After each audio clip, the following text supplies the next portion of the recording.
Quand naît le devoir, Montréal est encore la métropole du Canada. On y compte presque un demi-million de citoyens. Elle est le point d'arrivée de 3 réseaux de chemin de fer, son port ne dérougit pas et c'est le centre financier du pays. 2 grands quotidiens de langue française s'y font déjà concurrence. La presse prétend à être un organe national. On donne donc à la une des nouvelles de la capitale provinciale qui vient d'annexer la ville de Limoilou. La Patrie, elle, se veut le journal du peuple. Elle fait grand cas aussi d'un miracle qui vient de se produire dans le modeste oratoire Saint-Joseph. Un certain Martin Hannon y a laissé ses béquilles. Il s'en est retourné chez lui, à Québec, complètement guéri. Mais les esprits modernes de l'époque se passionnent pour un autre miracle. Celui des engins plus lourds que l'air que l'homme réussit à faire voler. Comme cet Hubert Latham qui, au vu d'une foule en délire à Bouy, en France, a réussi à s'élever en monoplan à plus de 1000 mètres d'altitude. Le Star System n'a pas encore été inventé, mais on rapporte quand même que le grand Caruso vient de faire un don de 2000 $ à un hôpital italien de New York.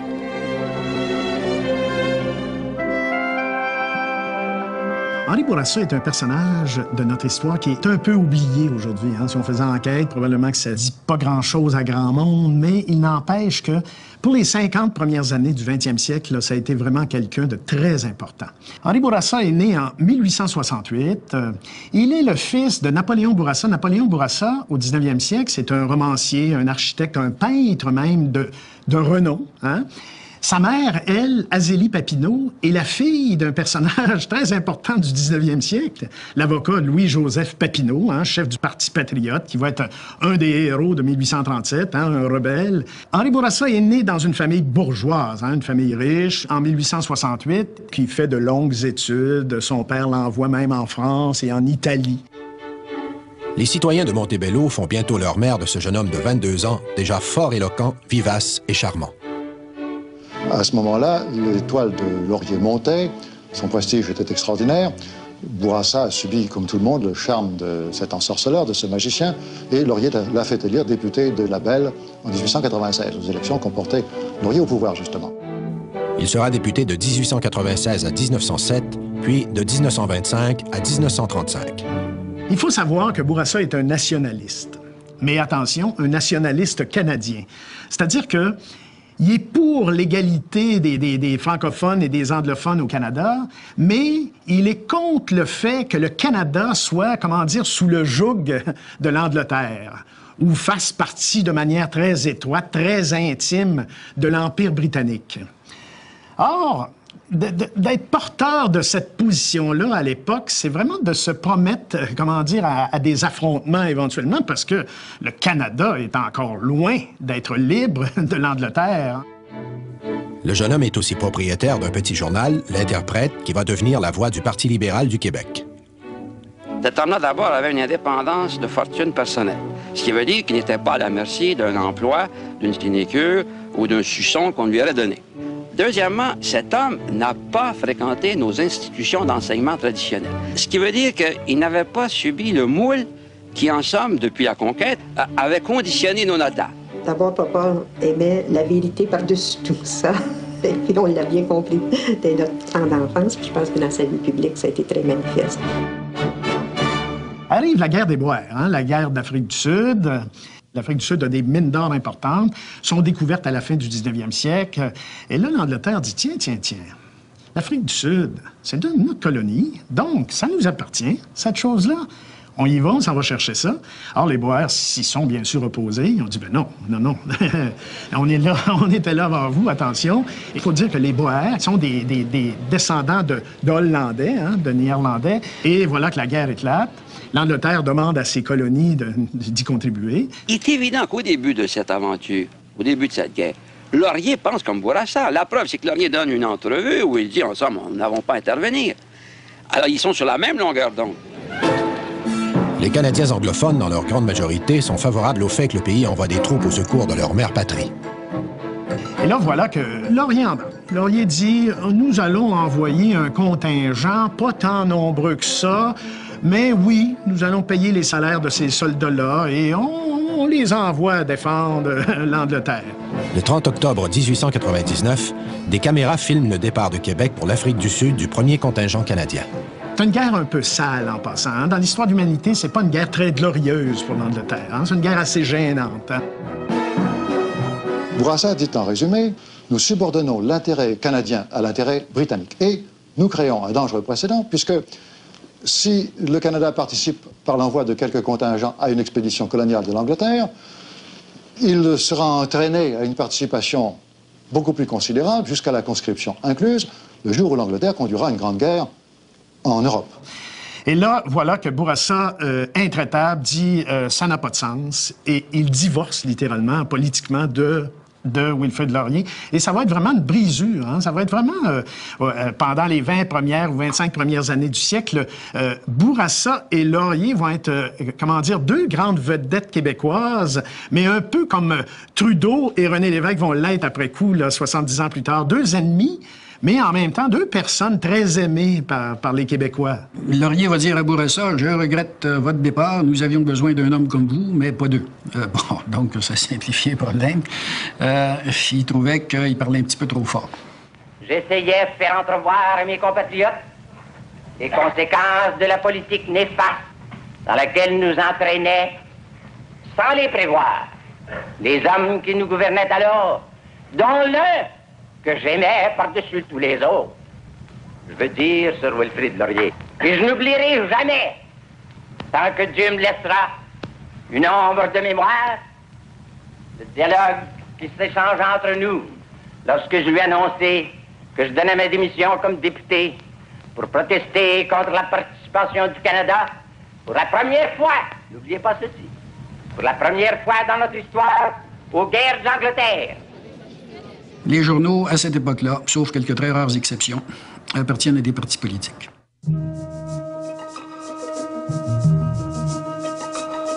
Ça fait des journaux qui n'ont aucune indépendance de pensée. Ils disent que c'est pourquoi ils sont payés.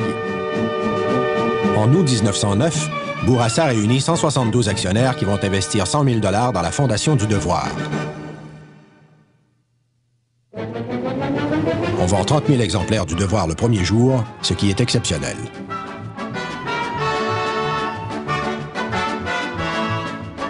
Il a quitté la politique assez tôt, mais il a continué son action d'une façon différente pour se consacrer au devoir. C'était pas une question de dépit ou quoi que ce soit, c'était parce qu'il trouvait que le devoir était une œuvre plus utile que la politique. Il s'entoure des fringants Armand Lavergne, Oliver Asselin et Jules Fournier et des modérés Omer Héroux et Georges Pelletier. M. Bourassa a attaché une importance réelle à la dimension culturelle, à la dimension linguistique. Il a fait appel à des gens dont il savait qu'ils écrivaient fort bien et qu'il pourrait aussi non seulement parler de politique, mais parler des grands courants culturels, parler de grands livres qui sortent de littérature. Pour tous les esprits éclairés du temps, la parution du Devoir prend des airs d'événements historiques. Pour les autres, il est condamné à mourir dans l'année qui suit. Un des objectifs des fondateurs de ce journal-là, c'était d'enfin donner aux francophones d'Amérique un grand journal. Un journal bien écrit qui s'intéresse aux idées et aux faits, et non pas un journal à potins comme il y en avait trop à l'époque, ou des journaux plus ou moins vendus à des intérêts politiques et économiques. Le Devoir visait à ce qu'on construise une société où il y ait plus d'égalité entre les citoyens. À ce moment, se tient à Montréal, en 1910, un grand congrès eucharistique international qui attire des prélats éminents du monde entier. C'est une très grande circonstance, tout le monde a les yeux tournés vers Montréal. Il y avait en particulier le célèbre Monseigneur Bourne, archevêque de Westminster. Et à ce moment-là, Monseigneur Bourne, dans son exposé, dit en anglais, évidemment, que les catholiques du Canada devraient normalement s'angliciser pour former un grand tout catholique en Amérique du Nord. Bourassa était un des orateurs suivants. Il met ostensiblement dans sa poche les textes du discours ou les notes du discours qu'il avait préparé. Et il improvise une réplique foudroyante, si noble, si élevée d'inspiration et de ton, qu'elle s'est inscrite littéralement dans l'histoire et qu'elle a soulevé un enthousiasme débordant. N'arrachez à personne, ô prêtre du Christ, ce qui est le plus cher à l'homme après le Dieu qu'il adore. Quand le Christ était renié par les Anglais, nous l'avons confessé dans notre langue. Nous ne sommes qu'une poignée, c'est vrai, mais ce n'est pas à l'école du Christ que j'ai appris à compter le droit et les forces morales d'après le nom et les richesses. Et elle a servi de frein au mouvement assimilateur des évêques irlandais. Alors des événements comme cela, et surtout celui-là, ont accentué l'impression que Bourassa était le champion des Canadiens français.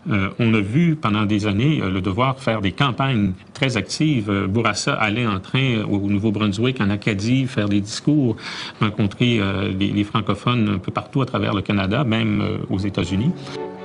En 1920, la situation financière du journal n'est pas rose. C'est Henri Bourassa qui, à 3 reprises, va faire des campagnes de souscription, ramassant, dans les 2 premières fois, c'est des campagnes de 100 000 et le 3e, ça va être un peu supérieur à 100 000 $. Son fondateur, lui, s'en tire moins bien. Sa religiosité va aller en croissant à partir de ce moment-là. Ses associés, dans le fond, souhaitent sa démission en 1932. Elle sera racontée par un des témoins que, bon, il a demandé, il dit « Est-ce que vous voulez que je démissionne? » Silence de mort, personne ne répond. Alors, lui, il espérait une bouée de sauvetage. Bon, ben, il dit « Quand voulez-vous que je démissionne? » « Oh, on n'est pas pressé, M. Bourassa. » Henri Bourassa sortira de sa retraite en 1942 pour combattre la conscription. Puis, il décédera le 31 août 1952 à l'âge de 84 ans. 2 compagnons de route des débuts de l'aventure prennent la relève. Georges Pelletier assume la direction, Omer Héroux la rédaction en chef, ce qu'il fera jusqu'à son décès en 1963. Il y a un contrôle majoritaire sur le journal, alors il laisse à la fiducie le contrôle de ses actions, et laquelle fiducie, avec le conseil d'administration, va nommer un successeur. Et au moment où le successeur est nommé, on le fait fiduciaire de ces actions-là, en quelque sorte. Il n'en est pas le propriétaire, il ne peut pas retirer de bénéfices, mais il a le contrôle des votes. C'est lui qui exerce le vote de ces actions, donc il peut nommer le conseil d'administration et entier-pouvoir, donc, de diriger le journal comme il l'entend, et ce qui lui assure, à l'égard de tout le monde, de pouvoir prendre les positions qu'il veut bien. C'est un dispositif qui existe toujours. En novembre 1935, on a la bonne idée de prendre parti pour Maurice Duplessis contre le gouvernement libéral de Taschereau, éclaboussé de scandales. Le Devoir, qui jusqu'en 1935 avait un tirage semblable au tirage initial, ça ne va pas varier, 12-13 000, va devenir à ce moment-là un peu comme le journal du Parti conservateur, et va doubler son tirage. Bon, ça va lui permettre enfin de ne pas être affreusement mal pris financièrement. En 1939, Le Devoir répète son allégeance à Duplessis. Or, on se souvient qu'à l'époque, le Parti libéral québécois est littéralement une filiale c'est seulement durant les années 60 que le Parti libéral québécois va devenir complètement indépendant du Parti libéral fédéral. Et les libéraux d'Ottawa vont venir beaucoup aider Adélard Godbout et les libéraux du Québec lors de la campagne. Hein? Entre autres, Ernest Lapointe, qui était le bras droit du premier ministre Mackenzie King. Lapointe va même dire, si jamais vous élisez Duplessis, nous, on va démissionner à Ottawa, puis vous allez avoir l'air de gros gens comme devant parce qu'il n'y aura plus personne pour vous défendre à Ottawa. Et là, vous allez, rappelez-vous, 1918, vous l'avez eu, la conscription avec les conservateurs. Bien, vous allez l'avoir à nouveau dans le visage si jamais vous élisez l'Union nationale à Québec. Et Godbout va rentrer assez facilement. Dès 1939, on luttera contre la participation à outrance du Canada dans ce conflit, tout comme en 1917 avec Henri Bourassa.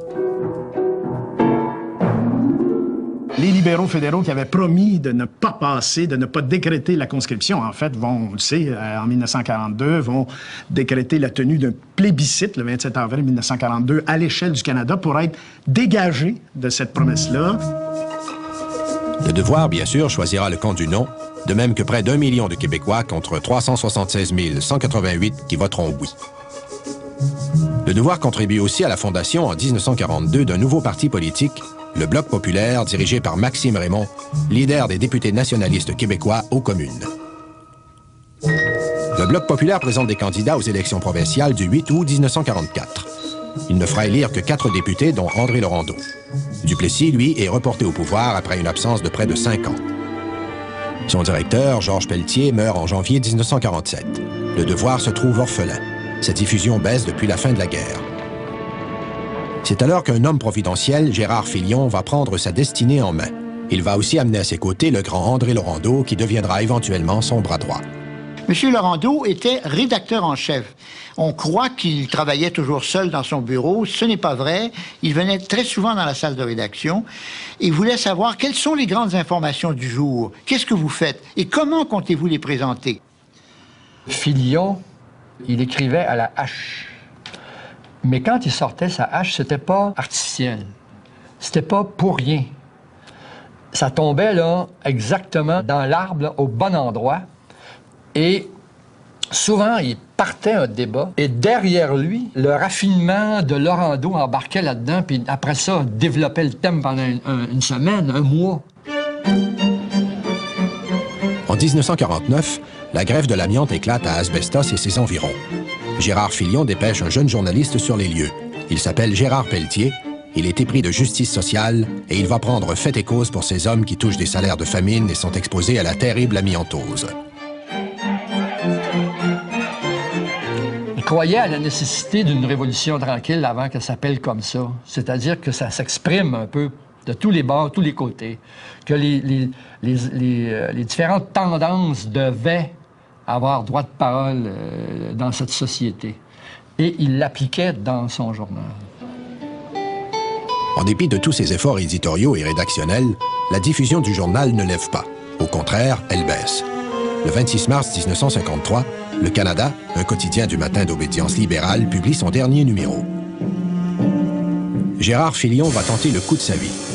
Il décide de son propre chef, en moins de 18 heures, de prendre la place laissée libre chez les quotidiens du matin. Le 27 mars 1953, Le Devoir paraît aux aurores. Sa diffusion va vite atteindre le plateau des 28 000 exemplaires et il va y demeurer jusqu'à la fin de la décennie. On connaît la campagne de Pacifique Plante en faveur de l'épuration des mœurs à Montréal et contre la présence de la pègre. Eh bien, Le Devoir va ouvrir ses colonnes à Pacifique Plante à partir de 1950. Il va y avoir de longs articles de Pacifique Plante qui dénoncent la vie montréalaise, cette vie corrompue. C'est lui qui disait « on s'occupe de ce problème-là ». Et après ça, une fois que c'était parti, il protégeait la liberté de ces journalistes. Il est vrai que Filion s'était fait une réputation de bagarreur, notamment parce que sous son administration, Le Devoir s'en était pris au régime vieillissant de l'Union nationale. Le Devoir avait porté un coup peut-être mortel au régime Duplessis en faisant éclater ce qu'on a appelé le scandale du gaz naturel. Le gouvernement duplessiste a autorisé Hydro-Québec à vendre son réseau de gaz à la Corporation de gaz naturel du Québec. À un moment donné, une compagnie qui se forme et met des actions chez certains actionnaires privilégiés, en garde un gros paquet pour émettre au public le jour de l'émission générale des actions, mais il y a toujours des privilégiés qui ont le droit d'acheter des actions avant la mise en vente publique. Et là, il y a des membres du cabinet qui ont été avisés par leurs amis acheter des actions avant, parce qu'on pense que ça va valoir plus cher le jour même où ça va sortir. Le Devoir a acheté une action au nom de Pierre Laporte. Tout actionnaire a le droit de se présenter au registraire d'une société, d'une entreprise, et de demander à voir la liste des actionnaires. Et c'est ce que Pierre Laporte a fait. Il y a des ministres qui n'avaient même pas pris de prête-nom et qui avaient acheté des actions en leur nom. Pour 50 $ chacune, des actions qui, le matin de leur émission, valaient 100 $ chacune.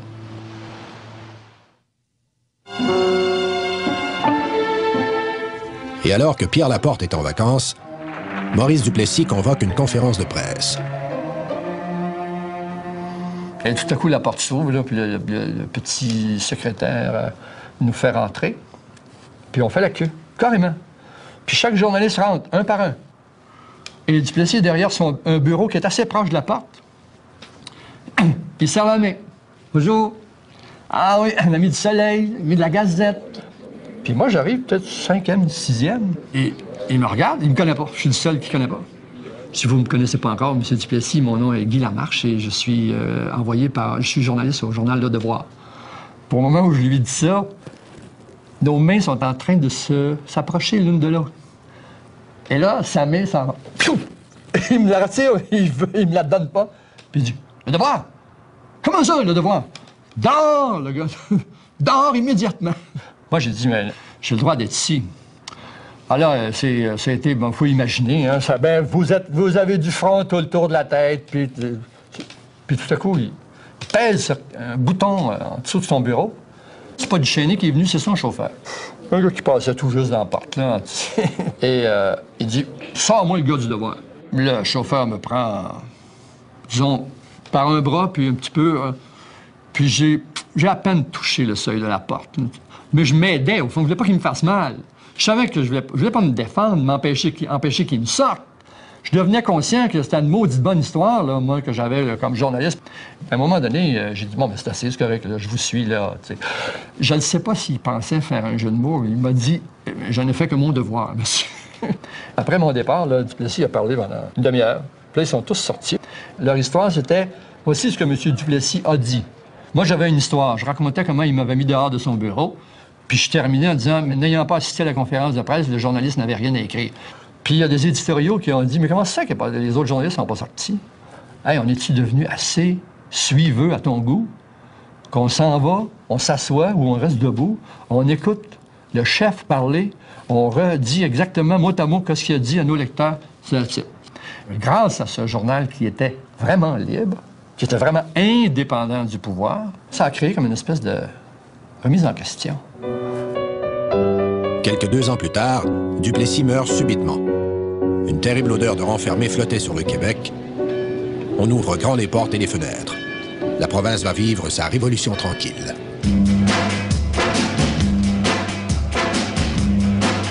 Le Devoir a appuyé, bien sûr, l'équipe de M. Lesage. Et on peut dire du Devoir qu'il a suivi de très près tout ce que le gouvernement libéral faisait ou disait, avec beaucoup de vigilance, et sentant que le Québec était en train de changer et qu'il fallait se préoccuper de l'éducation, qu'est-ce qu'on allait faire, et qu'il fallait se préoccuper des problèmes sociaux, et ainsi de suite.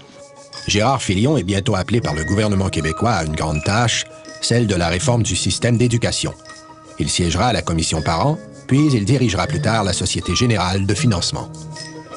Sous son règne, la gestion du Devoir a été assez remarquable. M. Filion a su moderniser l'institution et la rendre plus efficace, assurer une meilleure gestion, de sorte que les salaires ont augmenté, enfin peut-être pas de façon fulgurante, mais ils ont quand même augmenté de manière juste. Des directeurs de journaux de cette trempe-là, c'est rare. C'est rare. Filion parti, le Devoir est dirigé par un triumvirat composé de Paul Zauriol, Claude Ryan et André Laurendeau. Laurendeau lui-même avait réclamé tant de fois dans le Devoir la création d'une commission d'enquête sur le bilinguisme et le biculturalisme, que quand M. Pearson, qui était alors premier ministre, a décidé de la lancer, cette commission, c'est à Laurendeau qu'il a pensé. Il ne pouvait pas se défiler. Et au Devoir, nous sentions un vide avec son départ. Ryan aura un style bien différent de ceux qui l'ont précédé. Ce n'est pas un plaisantin. Enfin, disons que c'est un homme sérieux qui présentait aux yeux des journalistes la personnalité d'un homme plus rigoureux, plus austère, plus seul aussi. Ryan est un des premiers grands laïcs qui était capable de rivaliser avec n'importe quel théologien, n'importe quel évêque sur le terrain même de la foi. C'était un homme très rigoureux dans la gestion du journal, dans la conception qu'il avait de ses articles éditoriaux, qui écrivait avec un souci très marqué de la précision et de la vérité, de la rigueur intellectuelle, ce que nous admirions beaucoup. Avec Ryan, on peut dire que le Devoir accède à la modernité. C'est un journal qui s'intéresse non seulement aux idées, mais aux faits, à l'information. Et donc, sous Ryan, le Devoir va devenir un quotidien d'information proprement professionnel. Et on a pu, avec lui, parcourir des étapes importantes. Les objectifs d'Henri Bourassa ont été réinterprétés, notamment par Claude Ryan. On ne pouvait pas considérer le Devoir à l'époque moderne comme un fils obéissant de l'Église. Nous étions sortis du Québec clérical. L'Église avait perdu de son autorité sociale, mais surtout, les laïcs avaient pris une conscience d'eux-mêmes. Les uns pour quitter l'Église, les autres pour se considérer tout simplement comme des adultes. Donc, le Devoir a accompagné cette évolution-là. Peu de temps après la nomination de Claude Ryan, la grève éclate à la presse. Alors, pendant quelque temps, un bon moment, presque 2 mois et quelque chose, Le Devoir n'avait plus 24 pages, il en avait 40, jusqu'à 48, et beaucoup de nouvelles passaient là-dedans.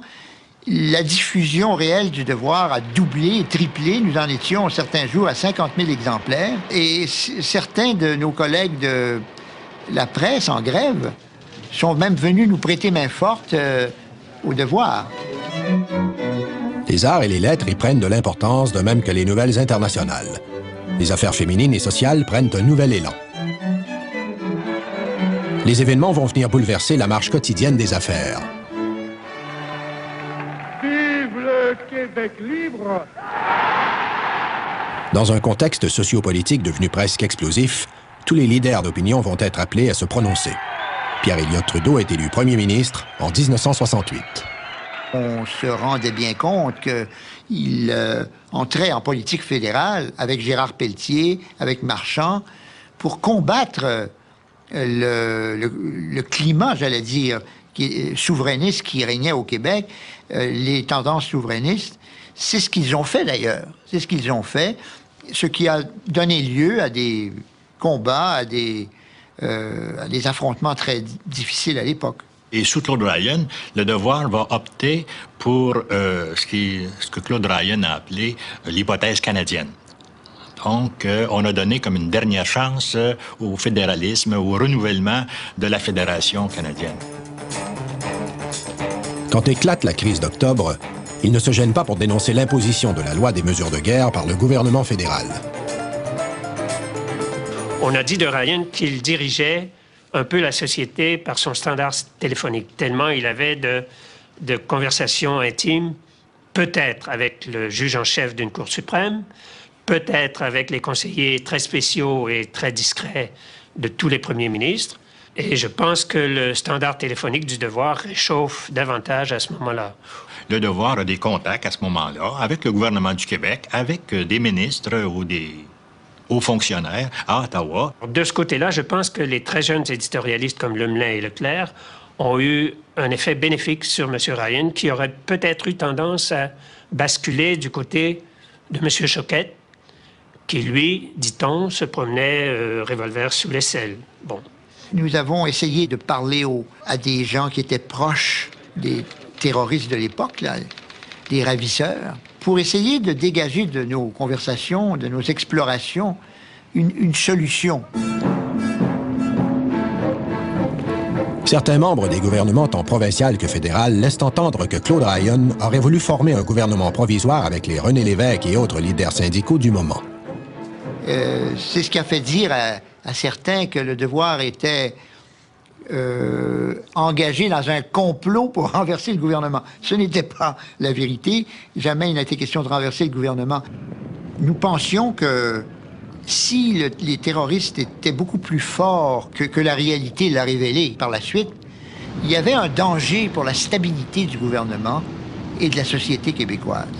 Et que peut-être il fallait réunir des hommes connus, bien sûr, mais aussi d'une grande force, d'une grande loyauté, des politiques avertis pour créer un gouvernement de transition, au fond, et qui aurait en même temps désamorcé la crise de 70. Ils ne pouvaient pas s'entendre, surtout avec un René Lévesque qui était à la tête du mouvement Souveraineté Association, mais tous ces gens-là se sont dit, voici l'une des crises majeures depuis la crise de 1942 pour la société québécoise est en cours et il faudra sauvegarder le minimum de démocratie et surtout s'opposer à des mesures autoritaires à l'extrême. Malheureusement, le Devoir n'est pas un gouvernement. Nous n'avons pas le contrôle de la situation. Tout ce que nous pouvons offrir, ce sont des analyses et des propositions de solutions. Alors, je suis fier d'être du journal qui n'a pas appelé l'occupation militaire de Montréal, par exemple.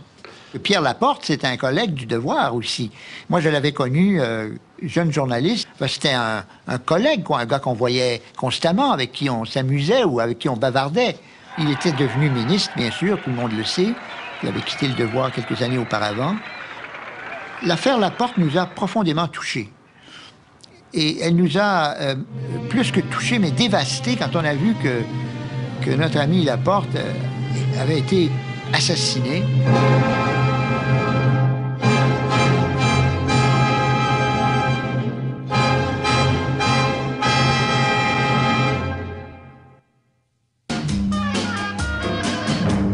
Aux élections de 1973, M. Ryan, après avoir suscité un certain espoir chez les péquistes, avait finalement appuyé le Parti libéral et recommandé la réélection du Parti libéral.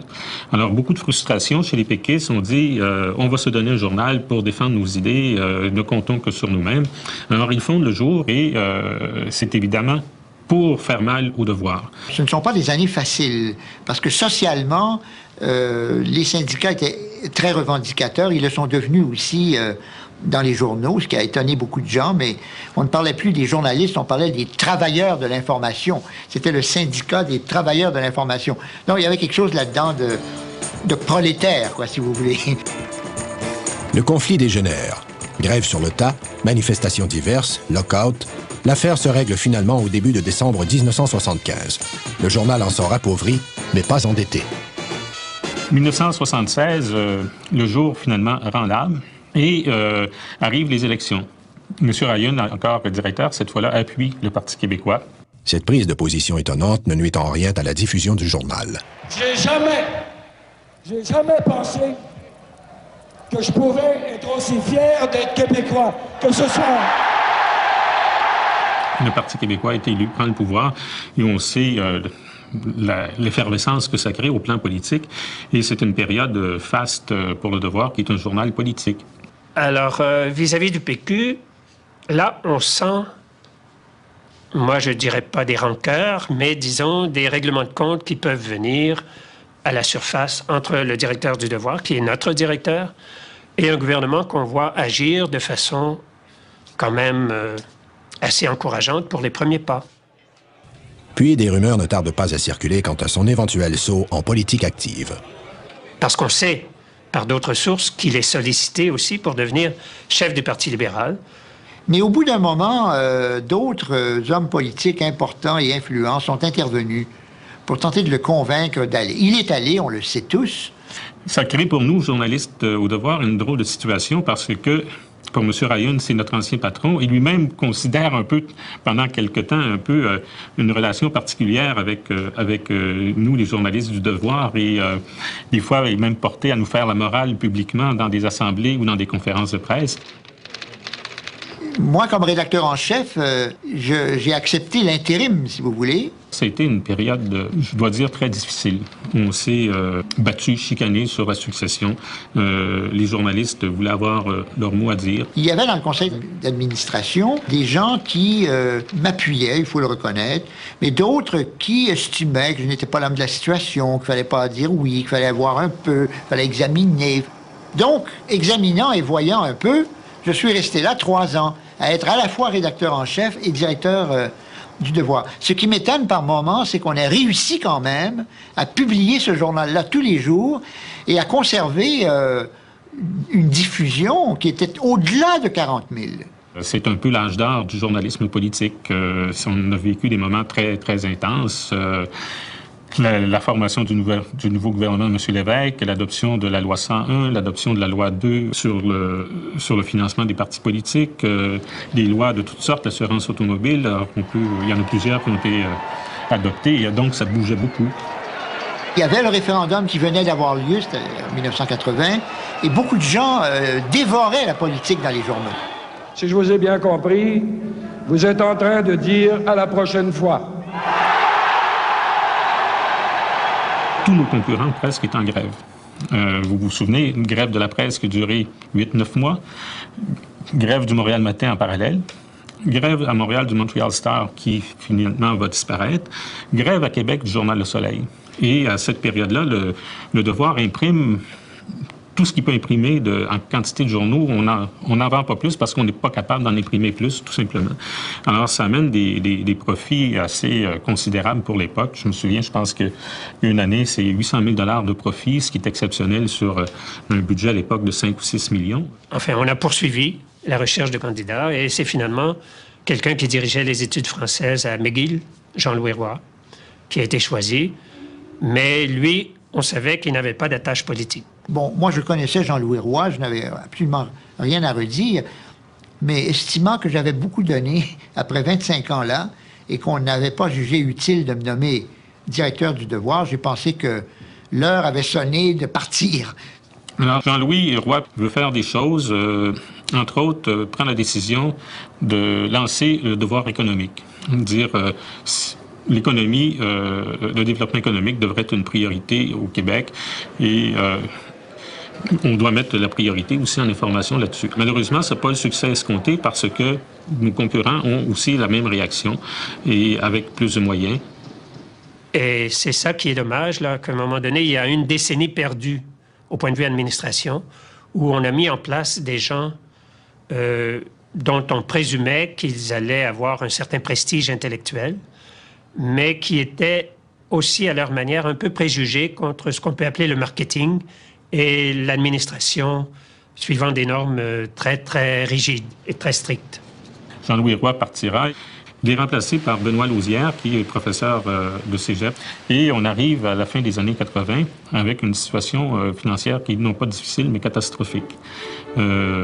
Lausière s'en va, il est remplacé par Lise Bissonnette, qui rapidement réalise l'ampleur du gouffre financier dans lequel on se retrouve. Le journal a failli fermer. Il a suspendu la publication 2 jours. Mais Mme Bissonnette arrive là avec tout le panache d'une femme qui a à la fois un pouvoir de synthèse, une très belle plume, beaucoup d'entre-gens, beaucoup de contacts ici et là. Et le haut fait, parce qu'on a besoin d'oxygène et on a besoin d'oxygène qui s'appelle le dollar, elle réunit les gens de tous les milieux à l'hôtel Reine-Élisabeth, quelque part en 92. Et au miracle, tout le monde fournit 800 $ le couvert et en un seul soir, nos finances s'améliorent de 420 000 $ à peu près. Je vois personne d'autre que Mme Bissonnette qui aurait réussi ce coup de force de convaincre à la fois le NPD fédéral, le Parti libéral et le Parti québécois, le gouvernement chrétien et tous ces gens-là, la Chambre de commerce, Radio-Québec, qui n'est pas encore Télé-Québec. Tout le monde est représenté et tout le monde tient à dire ce que j'ai toujours cru dans mon fort intérieur, le devoir ne doit pas disparaître. Elle a refondé le devoir, littéralement. Et elle a quitté en le laissant avec des assises financières bien meilleures qu'il n'a jamais eues depuis bien, bien longtemps, même si ces assises financières demeurent toujours fragiles.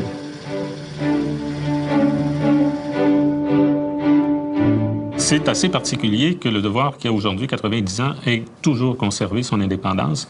Et c'est le fruit, je pense, d'une volonté de tous ceux qui ont dirigé le Devoir de respecter la volonté d'Henri Bourassa. Pour plein de Québécois au début du siècle, leur université, c'était le Devoir, c'est-à-dire l'endroit où on trouvait les informations les plus à jour et les réflexions critiques les plus avancées pour le temps dans notre société. Bourassa était un homme politique indépendant et il voulait que son journal le soit. Quand on relit le programme des origines, on se rend compte qu'en 1910, Bourassa et ses associés sont extrêmement modernes et une grande partie des objectifs de 1910, on pourrait les reprendre aujourd'hui, les mettre à jour un peu, mais en faire un programme extrêmement pertinent et dynamique. Ce qui est assez extraordinaire, c'est que le Devoir ait pu survivre à son fondateur aussi charismatique. Le Devoir, pendant longtemps, s'est battu pour qu'on développe une culture littéraire, scientifique, pour qu'on paie les professeurs, pour qu'on instruise finalement les francophones d'Amérique. La vocation culturelle, littéraire du Devoir, elle est demeurée, cette vocation-là. À toutes les époques, elle n'a jamais été remise en question. C'est un journal qui parfois est fragile et dont on sait très rapidement qu'il est en crise. L'éternel problème des directeurs du Devoir, comment arriver à équilibrer les comptes. Mais je pense que si le journal doit atteindre le siècle en 2010, et s'il doit poursuivre au-delà et garder sa pertinence dans la société québécoise, c'est qu'il sera à part des autres. Le Devoir était presque seul au début du siècle, alors que maintenant, vous avez chaque semaine une dizaine de tribunes où vous pouvez vous abreuver, savoir un peu ce qu'on pense des principales questions en litige.